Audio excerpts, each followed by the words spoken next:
gabi ngayon mamulat ka. Takbayin na sandali mo na magkapiling ka. Kahit desperadong oras makasama lang, ikaw na pinapanta sa akin sulit na. Gusto ko palagi hawak kita kahit sandali. Hinahawakan kamay mo ng simpleng himas lang. Di may maitatago, init palagi yun. Kung pwede lang na sana ikaw kahit meron na. Alam ko naman nagkanat ka din naman. Kwento mo palagi yung pag magkasama tayo. Sadyang nabaliw lang talaga sa init mo. Hindi ko malilimot ang bawat ungal mo. Baby sa akin na lang.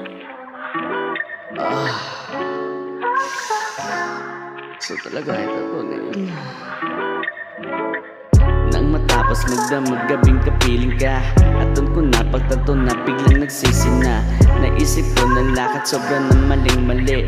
May jowa nga pala sa'kin madamag naghihintay. Kaya agad-agad ako pagka uwi nag-sorry. Hindi ko na lang sinabi kung ba't ako nag-sorry. Alam niya lang kasi ako galing sa mga tropa. Kaya ngayon kahit mali napangiti ng sobra. Nung dapat kapag pinapasok ko jowa ko sa kwarto, pinaramdam ko kunwari sabik ako ng loko. Di lang niya alam sulit ang portals na nadali. Paulit-ulit yun kaya mo kang bibig sinabi. Pero sadyang di pa din talaga ako natinag. Paulit-ulit yun pa din ginawa talagang mag-ingat. Mahirap naman na kasi bigla na lang mabuko. Mawawalan pa nga ng pubo. Kawawa lang ako.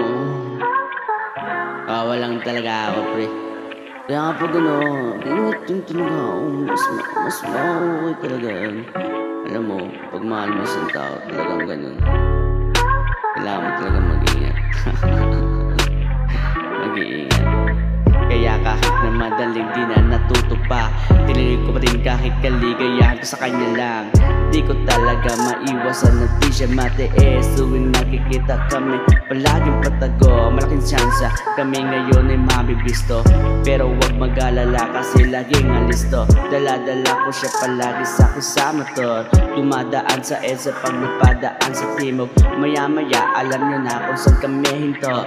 Di ko na ilalahat dito buong istorya. Basta't para sa akin masaya ako sa kanya. Minamahal ko siya palagi pag nanakaw ng halik. Kahit tawag ng iba nakakarami sa amin ay nakaw mo saglit.